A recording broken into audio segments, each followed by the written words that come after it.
These failings, identified by investigative journalists, not only let my mother down and my family down, they let the public down too. William's relationship with Camilla has never been easy. From the moment she became a permanent figure in his life, there was tension, and for good reason. He grew up watching his mother, Princess Diana, endure one of the most painful and public betrayals in royal history. Charles and Diana's marriage didn't just fall apart quietly, it crumbled under the weight of Camilla's presence. That kind of emotional damage leaves a mark. When Diana famously referred to Camilla as the third person in her marriage, the entire world heard it, but William and Harry lived it. William was just a kid when the media storm around his parents' split took over headlines. He saw his mother cry, he saw her pushed to the side, and in the center of it all was Camilla. She was the villain.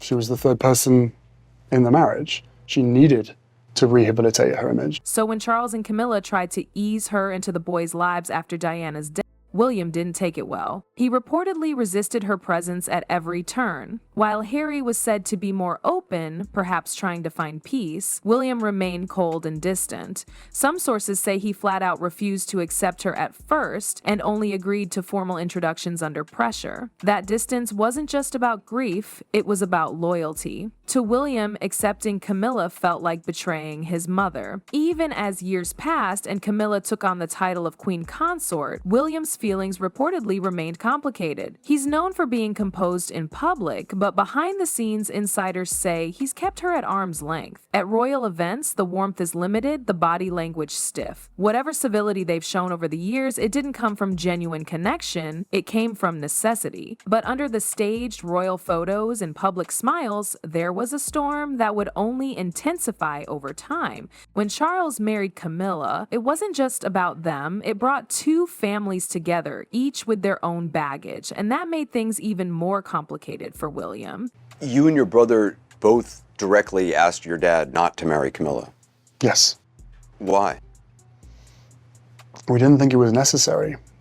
Camilla had two children from her previous marriage, Laura Lopes and Tom Parker Bowles. William didn't grow up with them, they weren't childhood friends, and from early on the connection just wasn't there. Reports say William and Laura butted heads often when they were teens, especially during the early days of their parents' relationship. They were both protective of their mothers. William saw Camilla as the reason for Diana's pain, while Laura reportedly blamed Charles for disrupting her own family's peace. That clashing energy naturally created conflict. Their tension wasn't just about family, it was emotional territory. These were kids caught between scandal, fame, and family loyalty.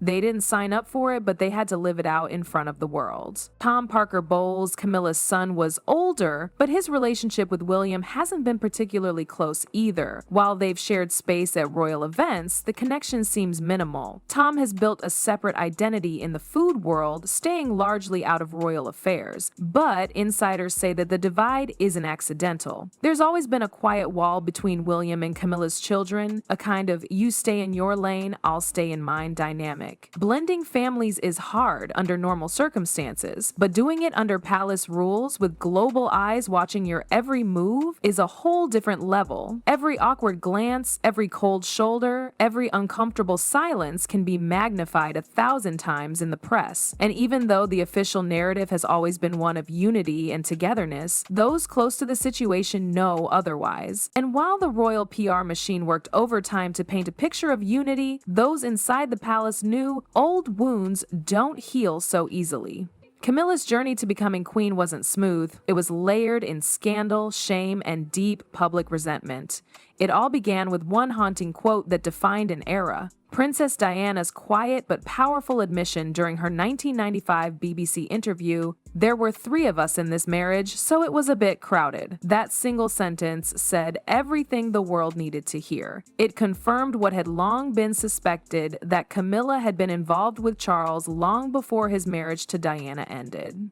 That quote didn't just damage reputations, it hardened public opinion. Camilla wasn't just the other woman to the British public. She was the symbol of Diana's heartbreak. And if that wasn't enough, things got worse when the now infamous Camilla Gate tapes leaked. Private, deeply intimate phone calls between Charles and Camilla. The tone, the language, it shocked the nation. Suddenly, it wasn't just rumors, it was recorded proof of an affair with conversations that many people felt crossed all boundaries of dignity. For a long time after Diana's Camilla stayed mostly in the shadows. She avoided the spotlight, rarely appeared at royal functions, and kept a low profile. It was part of a long-term strategy, repair the image bit by bit. When she finally re-entered public life, it was done carefully. She wasn't introduced as a new royal or a queen-in-waiting. She was presented as Charles's companion. It is my view that the deceitful way the interview was obtained substantially influenced what my mother said. The interview was a major contribution to making my parents' relationship worse.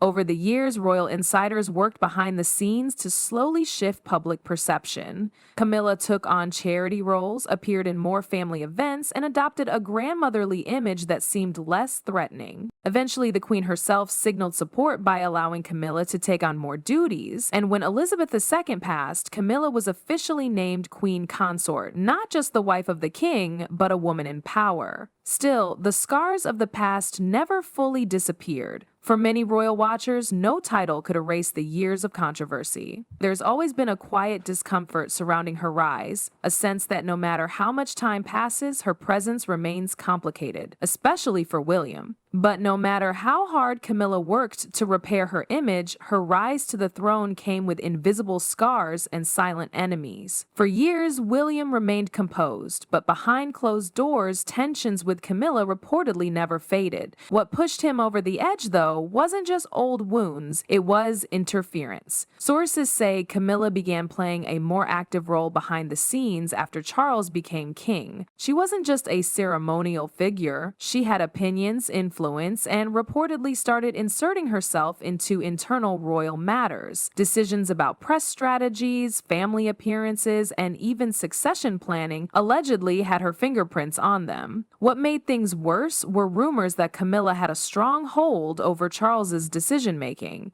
Some insiders claim she subtly steered his opinions, influencing how he dealt with both William and Harry. And for William, that crossed a line, especially when it came to anything related to his mother. According to reports, the final straw came when William allegedly uncovered suppressed documents tied to Diana's final years, documents that had been kept away from him. The contents haven't been fully revealed, but speculation suggests they included details about her security, private communications, or possible cover-ups. The fact that Camilla may have had knowledge over these withheld records infuriated William. Soon after, a lawsuit emerged.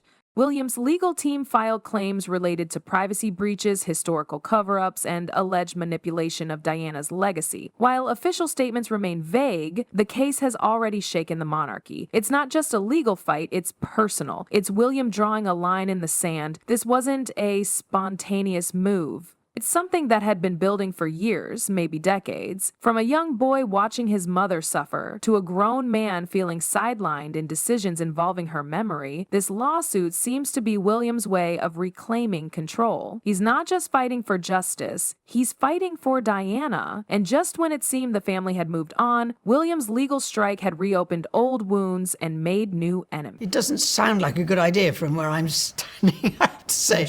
I'm not quite sure what else we can do. Princess Anne has always been the most no-nonsense royal, but when it comes to Camilla, her history isn't as calm as it may seem.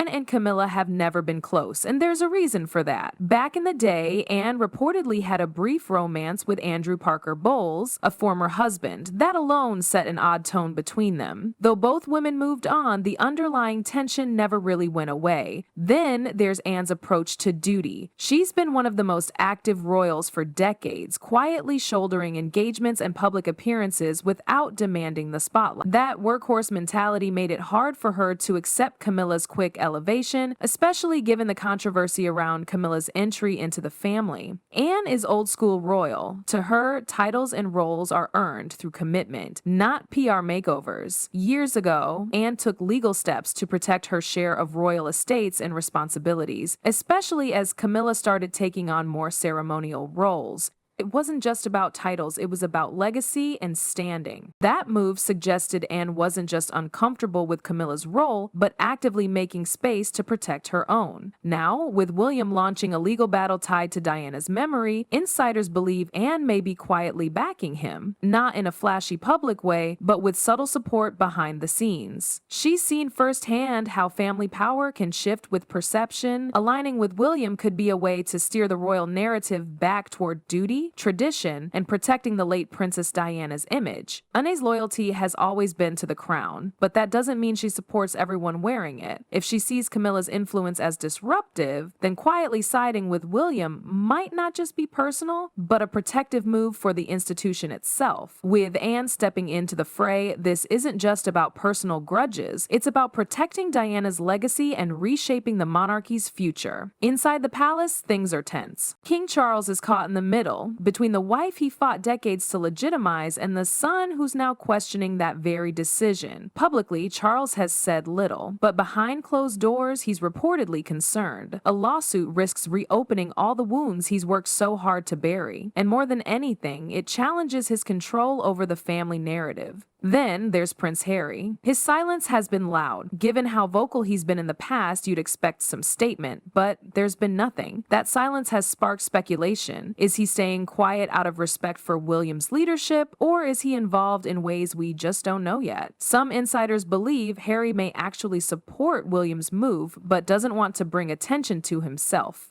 Either way, the lack of pushback from him speaks volume. This lawsuit might seem like just another headline, but it's bigger than that. It's a defining moment in royal history. Do you think Prince William is doing the right thing, or is this lawsuit just opening old wounds? Let me know in the comments. See you in the next video.